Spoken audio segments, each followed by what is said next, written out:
Welcome to another episode of Discograffiti's wildly in-depth Beach Boys series and Your Dreams Come True, where Brian Wilson freaks like you and me get our chance to delve deep into the barely believable history and prodigious discography of my favorite band of all time, and also coincidentally the best, along with a slew of over 50 top-shelf guests, ranging from musicians inspired by their work, family members, documentary directors, songwriting collaborators, Beach Boys authors, producers, touring band members, and for good measure, some of the Beach Boys themselves.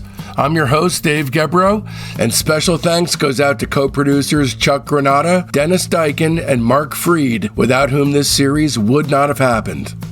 And in this episode, we'll be turning our spray cans on the Beach Boys' Pet Sounds. The next entry in the Chuck Granata Pet Sounds interview series is from Chuck's dizzyingly inspired chat with legendary producer Mark Linett, the producer and audio engineer best known for his remixing and remastering of the Beach Boys catalog. Since 1988, he's been the engineer of choice for Brian Wilson's recordings. In 1996, Mark created the first true stereo mix of Pet Sounds.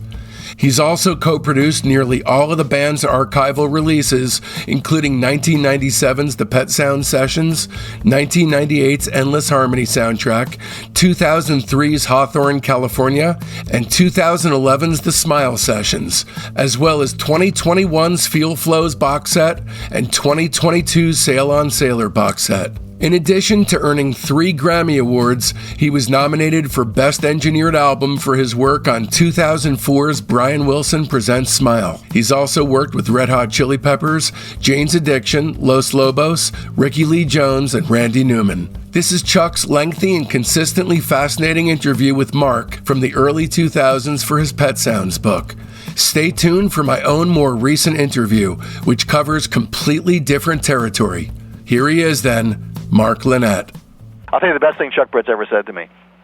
I asked him once, I met him a few times and when he was working at Hanna-Barbera in the tape copy room, for God's sake. And I asked him one point, I said, Chuck, why'd you stop making records in the 70s or whenever he quit? And he said, Mark, I couldn't stand all that overdubbing. This is a guy who grew up, or, his career, you cut a whole album in an afternoon. Right, you cut live to 3-track or 2-track. Even the way Brian worked was too much for him, but of course it got much, much worse after that. Sure. When 8-track came in, and, and I remember I was doing a Jefferson Airplane box set at one point, and what's his name, Maurice, the guy that, did a lot of their stuff, said, oh yeah, when 16-track came along, Paul Cantor came in one day and said he wanted to use 1 track for each string on his guitar. Oh my God! We couldn't do it, but couldn't do it, right? That started, people started thinking about. Right, right. The fact that they thought about it is really scary. Well, yeah, exactly. This is and Lee Hirschberg tells me that the day when Hal Blaine showed up with his this huge drum kit with 7 tom-toms, and they all went, oh fuck. Right. Now we're going to have to put up more mics and have more inputs, and it was just like they could see what was happening. Right. That it was getting away from the kind of records that they that were basically performance records. Right. To that point. Sinatra, as I understand it, hated to overdub and would almost always refuse to do it.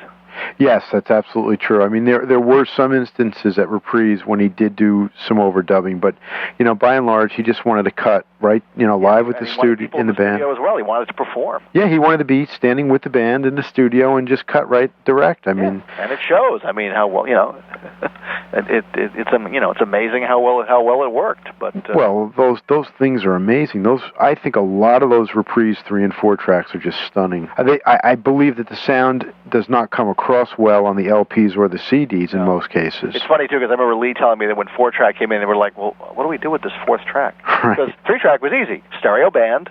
Right. And the vocalist in the middle. Right. And the only reason you did it was so you could, maybe remix it later. But that, that made a lot of sense. 4-track, it was like, what do we do with this track? Right. So it's funny when you get up ones that are 4-track, and it's like, like Summer Wind or whatever, the organs on it or something. It's like right. They're trying to find something, and of course for pop records, if you had a background vocal group, which Sinatra never did, that was a good place to put them. But yeah, that would make sense. Yeah, so you see, like on Nancy sessions, you'll see that. Right. It'll be left, right band, her, and the vocal group. And that'll be the 4 tracks. And that's pretty cool.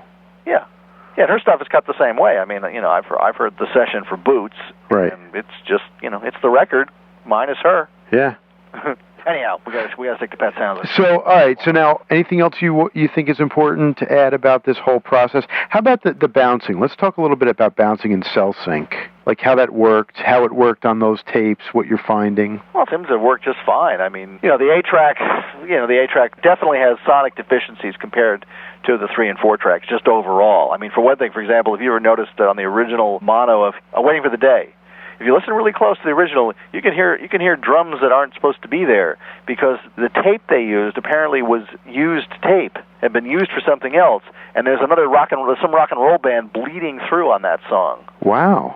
Now we eliminate that, of course, when we go back to the original, but it's right. like the talking. It's like the talking in here today that, of course, annoys 10 people that we when we take it out. Now, what is that talk? I mean, is that talking just was bleed over from? No, it's like, well, here today it's during the solo. Right. And, they're not going to stop and punch out, so frankly, I think Pet Sounds was mixed kind of sloppy. There is a school of thought that says Brian was discouraged by the way it was going and did the mixes very quickly and didn't take a lot of care because he was frustrated. And so there are a number of places where you hear stuff that was on the 8-track. If you look at the track sheet, for example, here I'm looking at let's see, there's 2 for just, well, it just wasn't made for these times. Track 7, vocal group number 2, and there's a note that says might have to key out, which means might have to switch it off in places. Or here we go, God only knows, Carl lead number 2 on track 5. I don't know what this means. It says kill before VG comes in. Oh, before vocal group comes in. That's right. What it means.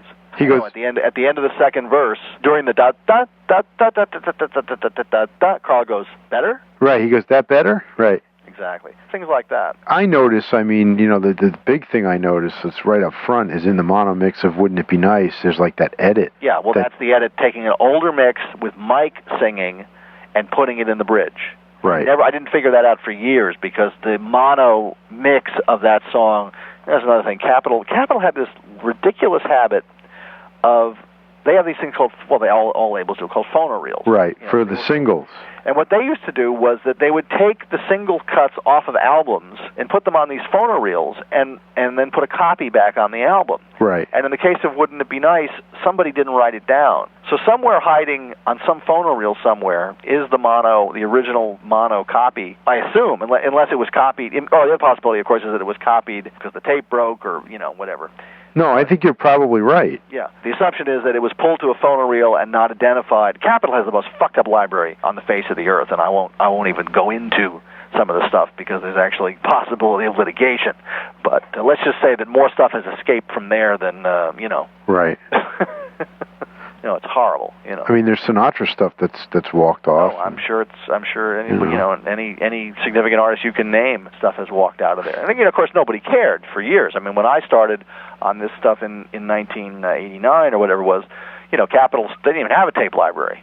The stuff was like stashed all over town, in the basement of the Pantages Theater and right. Just in piles. I mean, you couldn't find anything. Right. But that's well. So have you guys looked for that phonoreel or? Well, we've looked, but I mean, they have 10,000 phonoreels, and there's no telling where it is. And we looked, but it's a very bad system. Wow, I thought that they would. I'm much more concerned with why I can't find the masters for Good Vibrations, and why nobody has any recollection of seeing them after 1968. Here's a good question. Why, for example, on Stack of Tracks, is Good Vibrations, the track for that not included? Doesn't that seem like a ridiculous omission? Right. I mean, what would have been more obvious? It was just like the biggest friggin' record of their career. Wouldn't you think they would have put that on there? I would, but nope. So I have a feeling that, it wasn't sitting where it could be easily found in 1968 when that record was put together. Right, that's very possible. I mean, it was, well, my guess is that it would have been at CBS, as a few other tapes. We did turn up a few tapes at CBS 10 years ago, and it may well have been left there, and it could have gotten scrapped, or destroyed. All right, that concludes your free sneak peek into today's Patreon episode. If you want to hear the rest of it, just visit patreon.com/discograffiti and either purchase this podcast by itself for $4, or better yet, subscribe at the major tier and get access to Discograffiti's 4 weekly episodes. That's Friday's free episode, the Sunday Discograffiti Soldiers of Sound episode, which showcases Patreon members and the Elephant Six world, your Monday bonus episode, and your Wednesday early release ad-free super extended director's cut of that Friday's show. Please keep in mind this is entirely how I support my wife and 6-year-old son, so don't risk feeling badly about yourself by not supporting Discograffiti. Become a member so you don't miss a single thing at patreon.com/discograffiti.